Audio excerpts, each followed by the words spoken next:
Okay, in this video, I'm going to show you probably the most important technique that I think you should start incorporating into your workflow. It has to do with the history and more specifically the undo button. So allow me to show you by creating a few actions on the canvas right now. So I'm going to click 1, 2, 3 to create 3 actions. So using 3 actions, I created these 3 marks, and I want to show you that you have access to step backwards in your history to undo these actions. So you can find it in the Edit menu, and you could click on Undo to go back 1 action.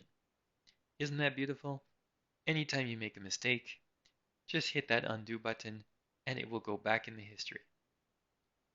And you could keep going back. So if you do it again, Edit, Undo, you just go back in the history.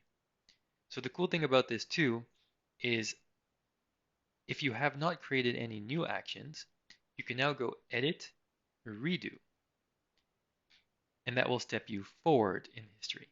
So let's do it again. Edit, Redo, and we redid it. And now if we check this menu again, you see the Redo option is grayed out. Why? Well, you can't really go into the future, right? So this Undo and Redo action is stepping back and forth through your history. While I'm here, let me show you with this menu. Because this is a keyboard shortcut. If you're not already familiar with it, this is one you're going to want to learn. So in the menu here on the side, you see the keyboard shortcuts next to these actions. So with the undo, it's the Command Z button on the Mac. On a PC, it's probably Control Z. Okay, so these shortcuts here in the menu usually have a modifier key, whereas the keyboard shortcuts for the tools here on the left do not. Okay, so take note of that. The undo button and the redo button. Anytime you make a mistake, instantly go into the undo action to undo it. And I'm going to show you why. So this might not be a realistic scenario, but it does demonstrate the point. So if I were to paint with black, okay, and then realize, oh, whoops, I didn't want to do that. Without the undo button, what you would have to do is then either erase or paint back with white.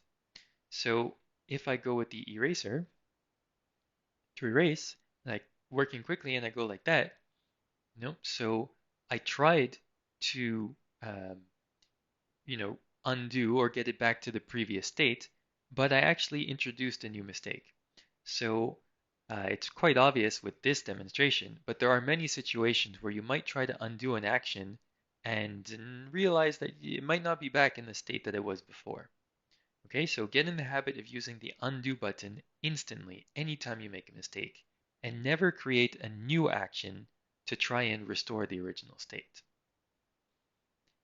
And finally, when working with the undo and redo, what it's actually doing is stepping through the history, like I told you, and this history can be found in a panel.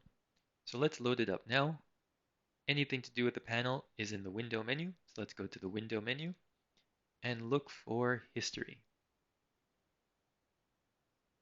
So it pops up this panel, which was available to us in this quick panel area.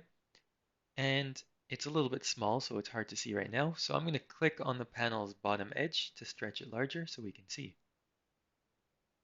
So what we can see in this panel now, as I scroll up, is we're actually going back, way back into previous videos, because I was using the same document to record some of these videos, and we could go way back in the history to undo some of these actions.